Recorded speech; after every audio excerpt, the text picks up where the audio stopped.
সত্যের সন্ধানে নির্ভীক পি নিউজ টিভি সহি কুরআন শিক্ষা। আসসালামু আলাইকুম ওয়া রাহমাতুল্লাহি ওয়া বারাকাতুহু। পি নিউজ টিভির বরকতময় আয়োজন 30 দিনে সহি শুদ্ধভাবে কোরআন শিক্ষা অনুষ্ঠানে আপনাদের সকলকে আন্তরিক মোবারকবাদ জানাচ্ছি। তাহলে একটা 4 আলিফ মদ, একটা 3 আলিফ মদ, আর একটা 1 আলিফ মদ, খাটা জবর, খাটা জের, উল্টা পেশ এবং খালি আলিফ পূর্বে জবর, ওয়াও সাকিন পূর্বে পেশ, ইয়া সাকিন পূর্বে জের। এখানে আমরা 1 আলিফ টেনে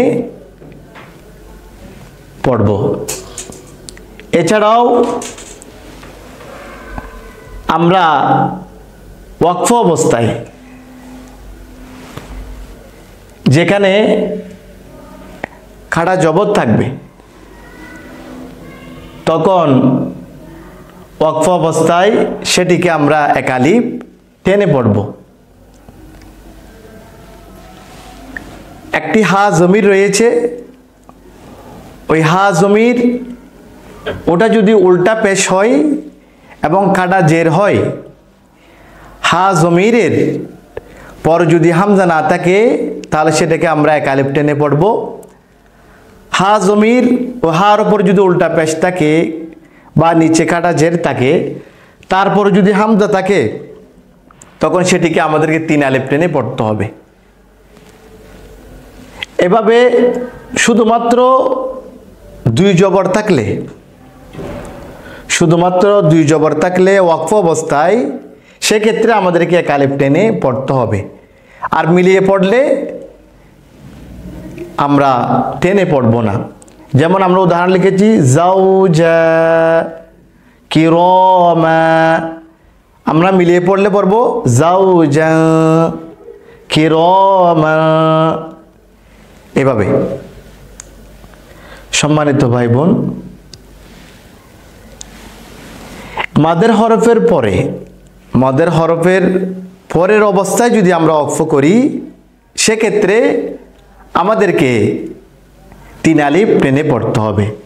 যেমন উদাহরণ হিসেবে আমরা বলতে পারি হিসাব, এখানে মদের হরফ হয়েছে খালি আলিফ পূর্বে জবর, এরপরে আমরা ওয়াকফ করছি, সেই জন্য এখানে আমাদেরকে 3 আলিফ টেনে পড়তে হবে।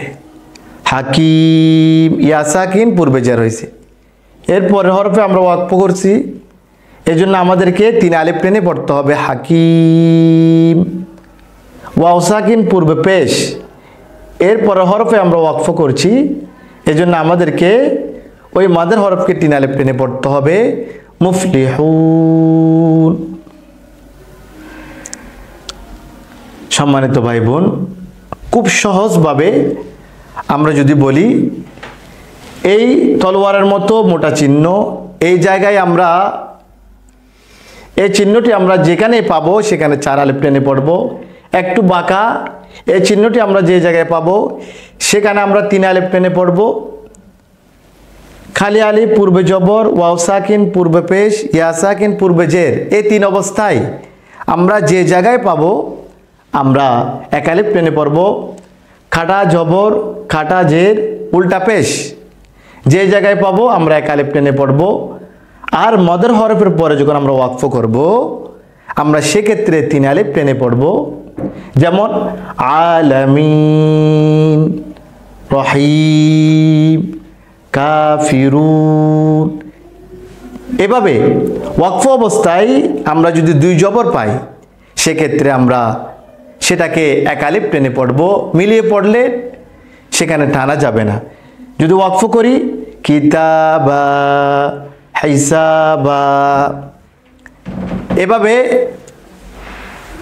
আরেকটি মাত রয়েছে, সেটি হলো মদ্দে লিন। ইয়া সাকিন, ওয়াও সাকিন পূর্ব যদি জবর হয় সেক্ষেত্রে ইয়া সাকিন পূর্বে জবর, এরপর হরফ যদি আমরা ওয়াকফ করি, ওয়াও সাকিন পূর্বে জবর, এরপর হরফ যদি আমরা ওয়াকফ করি সেক্ষেত্রে আমাদেরকে টেনে পড়তে হবে। যেমন কুরাইশ, বাইত, খৌফ, এটা আমরা 1 আলিফ থেকে 3 আলিফ টেনে পড়তে পারবো। সম্মানিত ভাই বোন, আমরা যদি একটু মনোযোগ সহকারে বিষয়টি লক্ষ্য করি তাহলে কোন জায়গায় আমরা টেনে পড়ব, কোন জায়গায় আমরা টেনে পড়ব না, সে বিষয়টি আমাদের আত্মস্থ হয়ে যাবে। আমরা বিষয়টা পিডিএফ করে আমাদের ভিডিওর ডেসক্রিপশন বক্সে অথবা আমরা কমেন্ট বক্সে বিস্তারিত আপনাদেরকে দিব, যাতে করে বিষয়টি আপনারা সহজে অনুধাবন করতে পারেন। ফ্রি নিউজ টিভির সাথে থাকুন। আগামী ক্লাস দেখার আমন্ত্রণ জানিয়ে শেষ করছি। আসসালামু আলাইকুম ওয়া রাহমাতুল্লাহি ওয়া বারাকাতুহু।